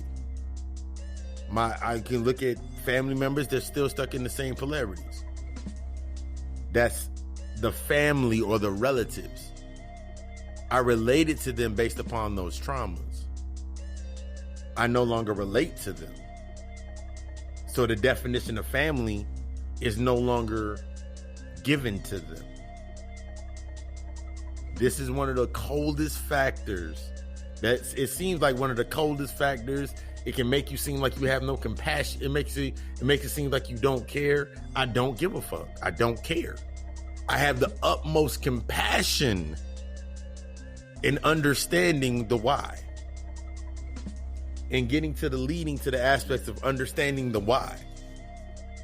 But for me to care is to be on one end of the polarity without having the transparency to understand the middle point. To seeing how it related based upon trauma and it doesn't relate to my healing. My soul tribe relates to my healing. My soul tribe relates to acceptance. I have conversations for hours now about everything that I do. This is what led me into the aspects of me being able to actually become the motivational speaker or the occult speaker. This is what gives me the ability to sit here every week to produce the podcast. This is what gives me the ability to set up the appointments and consultations and have therapy sessions. This gives me that ability. This unlocks that power. I'm in a space where I've healed to do this. And I continue to heal with everything that I listen to. Because the things that I listen to now, I'm still a student of, because it's like, wow, that's exactly what it is. That's from a whole different perspective that I didn't see, but now I'm able to see because I'm still in this space as the student. When the student ready, the teacher appears. When the student's truly ready, the teacher disappears. Because the teacher becomes the teacher is the student and the student is the teacher. The teacher is always to create more teachers. In whatever aspect or whatever avenue based on their purpose is what they're going to do based upon those teachings. So this leads to the narrative. Why would I set up people based on the same old narrative? I've seen the narrative.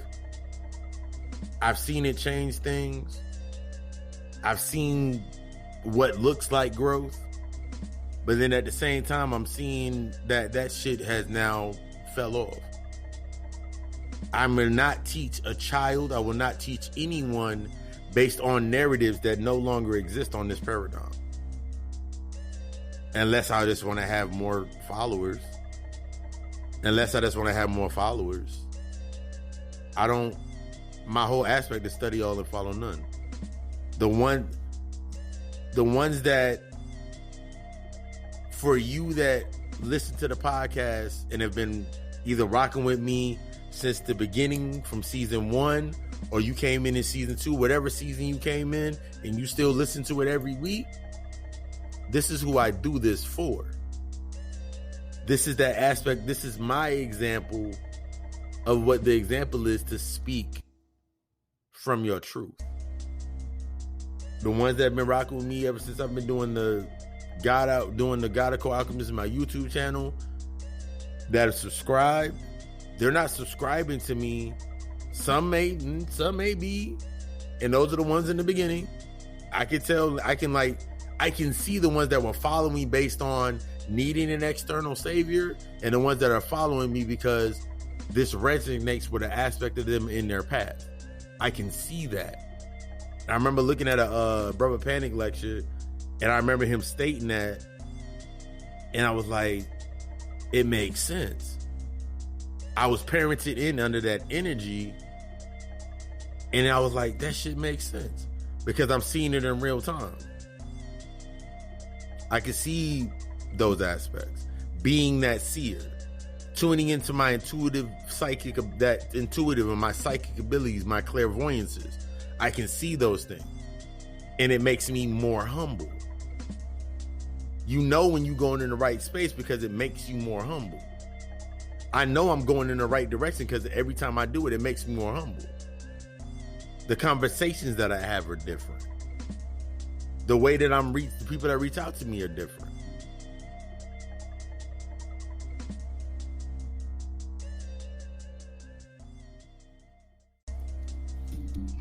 Had to flip over the segment real quick and let the sponsor come in there. Let the sponsor kick in there, and I'm going to finish that off. Yeah, as I was saying before, oh my God, I'm getting tangled up in the cords. Tangled in the life, entanglements. It ain't even August no more, I'm entangled. Just joking. But yeah, I was looking at myself in the aspects of what I was doing. I'm noticing that people are coming to me in a different manner. And I'm able to accept how they're coming. I'm not looking at them based on, why do I keep attracting these people or those people? Why do I keep attracting these hurt people, or people that are hurt, or people that aren't getting themselves together? And why am I keep attracting these people? Even the people in that narrative, in that space that I'm attracting, they're based upon my purpose. The people that I attract, they're based upon my purpose. They're based upon my path. I noticed that when I first did that first weeding out, as I did the example based on Facebook, when I started doing the weeding out process, the people that were coming in through that weeding process, they got weeded out too. This is those seasons. So people have come through. I wasn't announcing. This is the thing that changed the narrative for me forever. I wasn't announcing, yo, I'm tired of these people coming in my life that are no good for me. I wasn't proclaiming that. I wasn't celebrating that. That's what I was talking about with the 3 of Cups. I wasn't celebrating it or worshiping it. Remember the aspect of worship is to give devotion to. So my devotion I wasn't devoting my time, I wasn't devoting my energy to making this statement over and over and over again.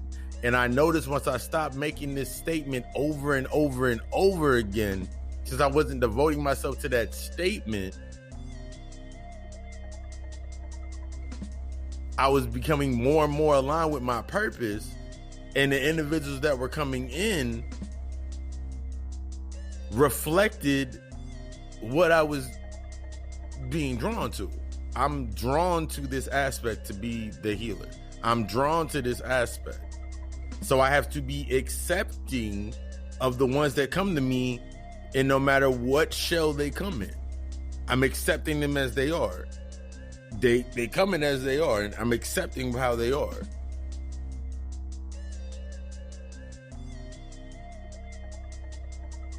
I'm not looking for them to be a certain thing. I'm not, if they don't, and since I've already set my boundaries and my standards are set, my boundaries are set based on my, based on the, what is it? It's not, dang, I cannot, the word just left my whole fucking mind. Based on my standards, the boundaries that I've set have them at the space that they need to be at from me. They still can receive information from me, but I'm not going out of my way to give them the information.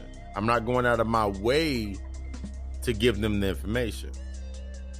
The body of light that I can send into that space, if I'm needed to go over there, that's when I'll do, that's what's doing the work for me. Moving within your spirit. You can say something on your page that might piss somebody the fuck off. It's doing what it's supposed to do.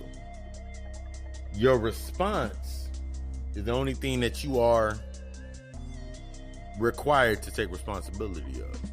And for some of us, sometimes like somebody says something that's just so irate that you say something, you have a spurt out, you might have a irrational moment, which is going to be normal. But it's what you learned from having that irrational moment. If I have an irrational moment, it's not going to be, if I have a moment when I have to say something to somebody, it's not going to be based out of emotion. I try my best, ongoing, not to respond based upon emotion. I remain calm within that situation so I'm able to see what I need to see with clarity and hear what I need to hear with the divine clarity. That way I'm able to move within that position and not have to be like, oh shit, you real irate right now. Because all they're going to do, you're going to see when a person is trying to pull you out of your character to reflect theirs. Because they're become accepting, they accept where they're at. So in order for them to continue accepting where they're at, and to feed that light, because remember, the aspect of light, they're living in a sustained light. And remember, sustained light, similar to the holographic sun, is simply a reflection of your soul. That's why it goes up and down. It doesn't, if it was your soul never dies. Your soul never dies. It's constantly regenerating. It's pure fire. The sun outside of you is a reflection of that aspect and showing you that when it sets, what are you setting on?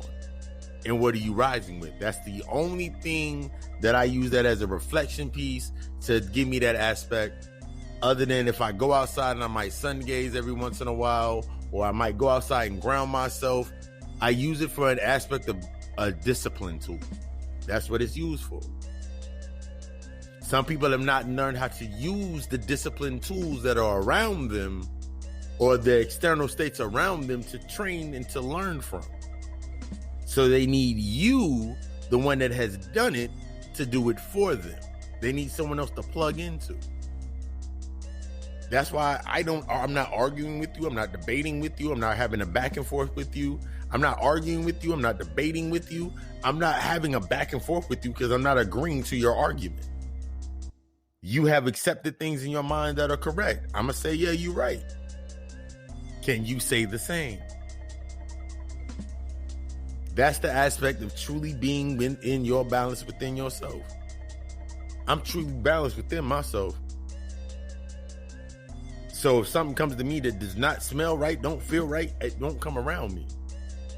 If somebody's been around bad energy, you do not come around me. If you enjoy going into the realms of bad energy and then trying to, it ain't gonna work. I got myself, I'm protected, I'm guarding myself, I'm good. But you're not gonna keep bringing that shit back around me. You're not gonna have my anxiety flaring up for no fucking reason. You ain't gonna have me feeling irrational and drained out for no reason. Because you bringing that, even when they bring that negative and your auric field has become so strong, your auric field is that fucking strong and it's generating that much positive aspect of your energy in that positive format, you have to expect the negativity to come towards you. You got to accept that shit. It's going to come towards you. The negative aspect is going to come towards you because you are the positive aspect. The negative aspect, no, then I'm gonna use this aspect when you're doing it. You being the positive is needed for that negative. But if you have not learned how to protect and charge your positive energy, you can't burn out the negative. Remember, 2 negatives push away. But if the positive current is stronger than the negative current naturally burns out. The negative current is naturally going to burn out. When a light bulb goes out, it isn't because of the energy flow through it. It's because the negative current is no longer strong enough to carry that wave. I'll use it like this. Last Friday, we went to go get the light bulbs for the salt lamps in the living room. It wasn't, the positive current was still flowing through, but that negative current, the negative or the filament or the physical element or the conduit, it couldn't sustain and keep the cycle going. That's why they need you around them. But this is where your training comes from. Your discipline in doing what you want is going to be the most important, because you can do what you want, but your discipline is going to teach you on where you're only doing what you can. So you go to that event, you go over to these people, you go over to somebody's house that's toxic as fuck, your energy going to be off when you leave. You're going to feel like you died. Why? Because all of your positive energy went into that space. So since you didn't, all your positive energy goes into that fucking space. So now you leave, some of that negative energy is now within you. Remember, because you're cycling the energy. Your energy is within that cycle. You pushing out that love frequency. So you tearing down that fear frequency that's in that space with those people, those individuals. That's why I remember always going to fucking work. And I remember I'll leave work, I'd be tired as fuck. And I remember when I started meditating, actually started doing my meditations, I remember my energy started changing. I remember when I started changing my diet, it was another physical reflection. I started changing my diet, my energy started changing. I started going to work with more energy and leaving work with the same amount of energy. Yeah, I come home. By the time I came home, I take a shower and my body would be in a stasis of, it's time for you to sit down and rest. But once I learned how to fully charge my energy, I didn't need that. What I was doing, I was going into that space for the negative to give counterbalance to my positive energy. And then throughout my training, up until my departure from that aspect of humanity, I was able to charge myself. That is one of the key factors. I'm sitting right here, and I'm sitting here right now delivering this, giving y'all this good word. And I'm even more charged than when I started. I'm even more charged and more pumped than when I started, because my energy is now being transmuted through me. I've learned how to charge myself. Even after I do a lecture, you guys, if only certain people understand that. After I do a lecture or I do an event where I'm healing somebody or I'm working on something, I'm doing a lecture on my channel, and my lectures be a good 3 hours. We just going, the energy just flowing. Be a good 3 hours. The last couple lectures have been 4 hours because I did deeper Q&As and deeper Q. We're doing the Q&As getting real heavy and real live. I love it. Thank you for that. Thank you for that learning. The Q&As getting real live. And then I'm sitting there afterwards. I'm answering questions, comments. People are sending me stuff for I'm doing readings afterwards, or people are sending me hits through my text messages through the number I give out, or whatever it may be. And I literally got to sit there doing that. Even after doing that for about 15 minutes, 15, 20 minutes, maybe 30 minutes, I still got to sit there, and I literally have to disconnect. I gotta like look at the tapestry on the wall, or I might have some music playing in the background. So I had some meditation music playing in the background, a binaural beat playing in the background during the lecture. I'm just sitting there dazing the fuck out because I've charged myself up so much. Now I gotta find an aspect of lowering myself back down. That's that key aspect when you stop doing that hope shit. I'm not hoping for people to tune into the lecture. They're going to tune in. I'm not hoping for people to tune into the podcast. They're going to tune in. Because either they're at a point where they need that, or they're at a point where that it's confirmation for them. Either they're at a point where they need it, or they're at a point where it's constant confirmation. I humbly provide that constant confirmation. Multiple points, multiple streams.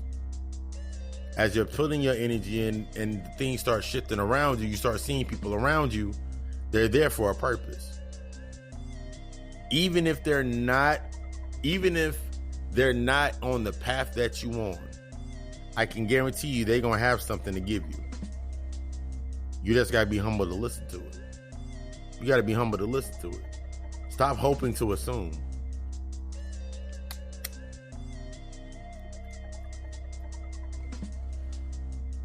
Stop hoping to assume. Get into the habit of accepting to grow.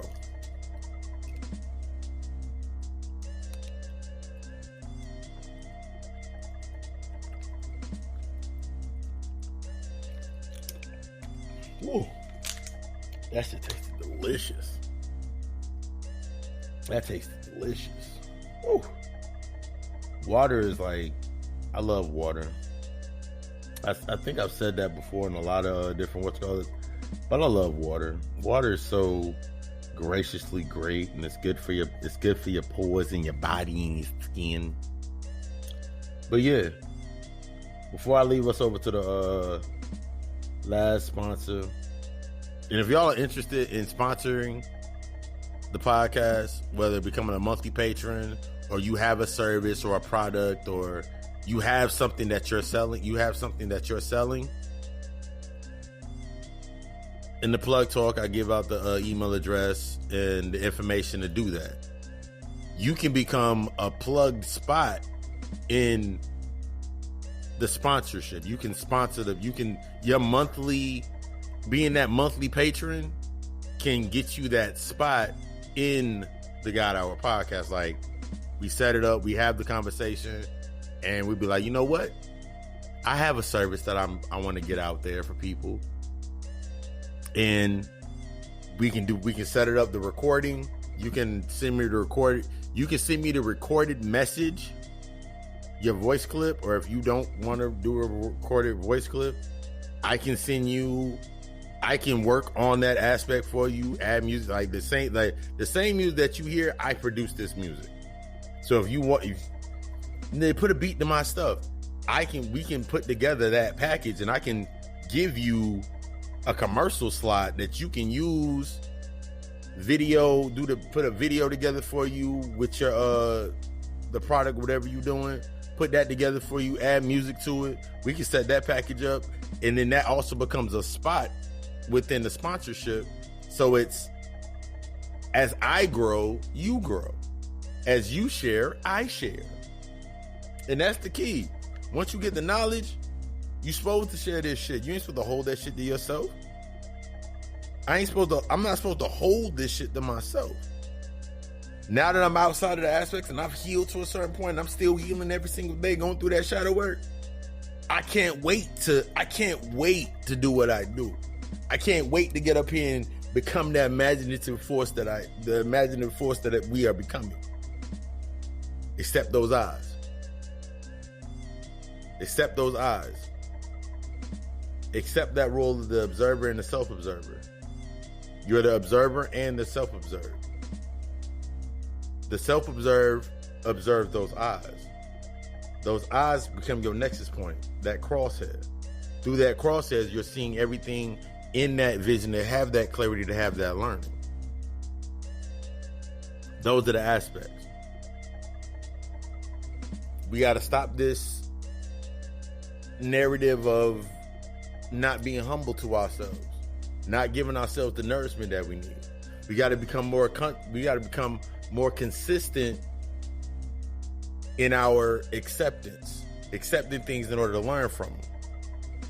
We got to stop becoming blind to this hope that everything's going to be what it needs to be.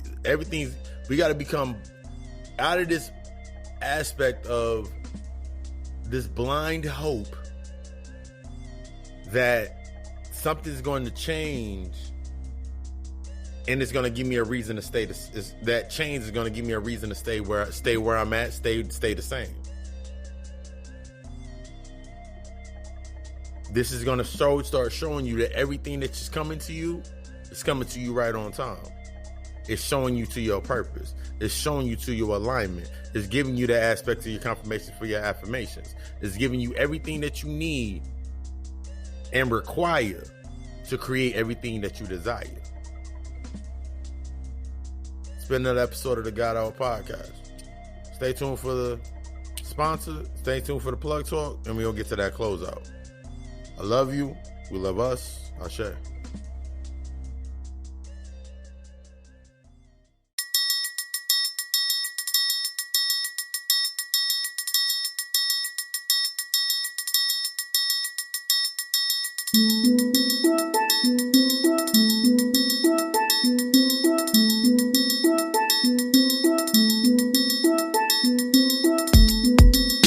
You know I gotta keep you plugged in with the plug talk. Everything happening over here in the universe of the Godical Alchemist, Papa Lucy.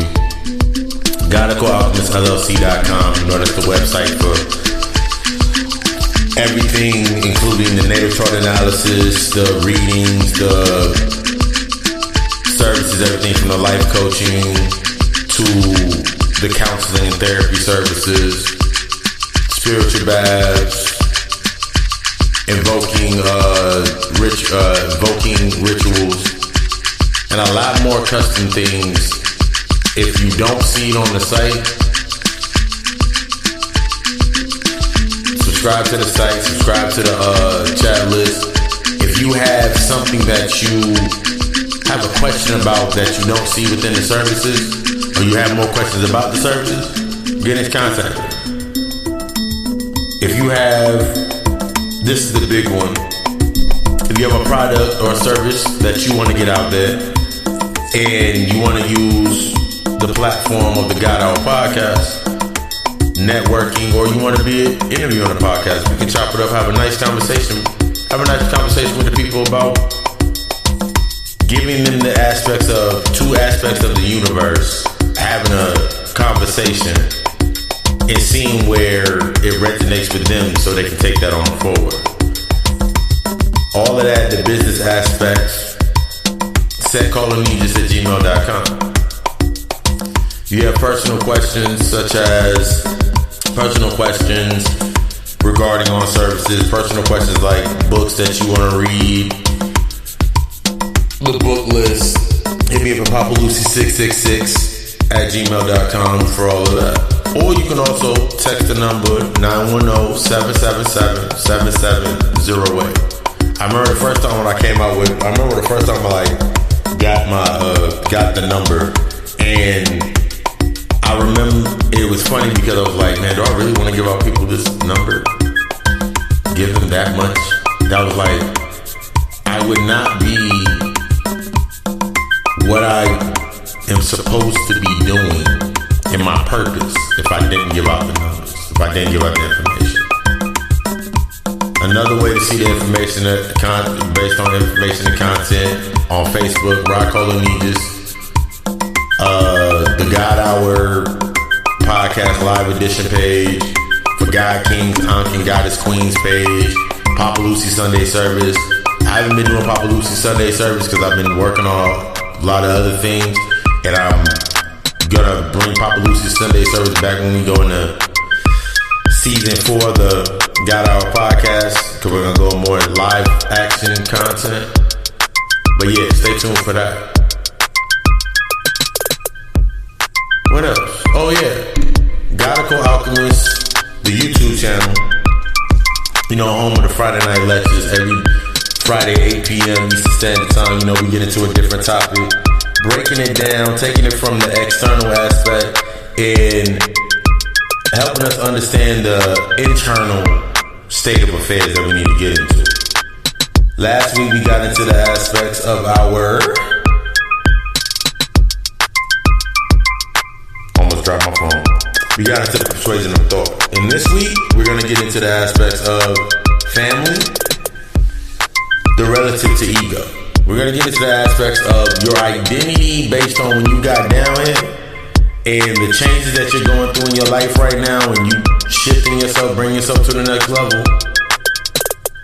Exactly what you need to be. You're seeing exactly what you need to see from everything that's happening, from friends, family. Everything based on your identity is now falling away. Everything that attached to your old identity is now falling away. Or it's been fell away. But now it's coming into the acceptance. Remember, we're going out of expecting and we're going into accepting. So tune in, 8 p.m. Eastern Standard Time. Godical Alchemist. That's a YouTube channel for family, the relative, the ego. And if you listen in the night, you know we do, you know we're going to get into it. God Hour Show, 7 p.m. Facebook Live. As we end another episode of the God Hour.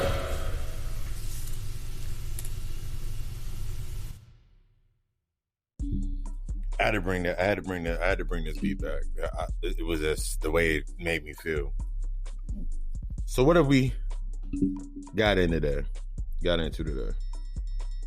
Understanding, humbling our heart. Consistency in the acceptance. Hope is blind assuming. And don't digress from the process of progress. It's not meant to make you feel good. It's meant to make you feel better. I remember my grandmother always just said it to me when I was little. My abuela said the same thing. She said something different, but it was but that's besides the point. Don't digress from the progress. Do not digress from the process to if healing is the ultimate progress. We're in a space, you're in a mentality, you in a space, you in this new level for yourself. Don't allow what's falling out. We think sometimes that the falling apart aspect is, oh my God, everything's going bad. Everything's going the way it's supposed to be going.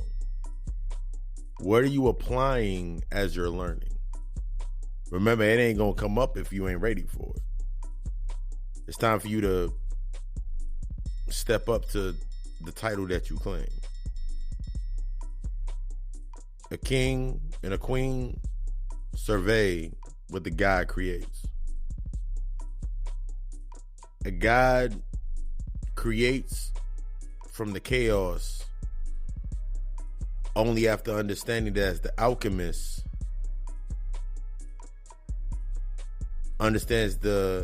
comes into the understanding as being the occultist to understand the hidden culture of the chaos, to become that titan, to become that chaos being. You got one or two choices. Either you evolve or you repeat. Either you expect change and do nothing, or you accept change and become everything that you desire. It takes a lot more to do what you want than to do what you can. It's been an episode of the God Hour podcast. It's been Papa Lucy, and Master of Ceremonies. If you listening to this on Tuesday being the only day that matters, you know, tonight, 7 p.m. Eastern Standard Time, the God Hour Show, Facebook Live. Come get that reading. Drop your questions. We're going to get deep into the topics.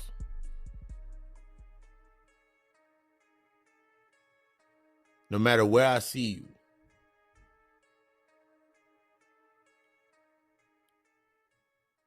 make sure, no matter how they see you,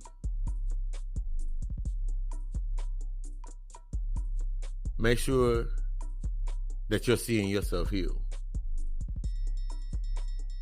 Reveal your best. Reveal your greatness. I love you. We love us. Ashe.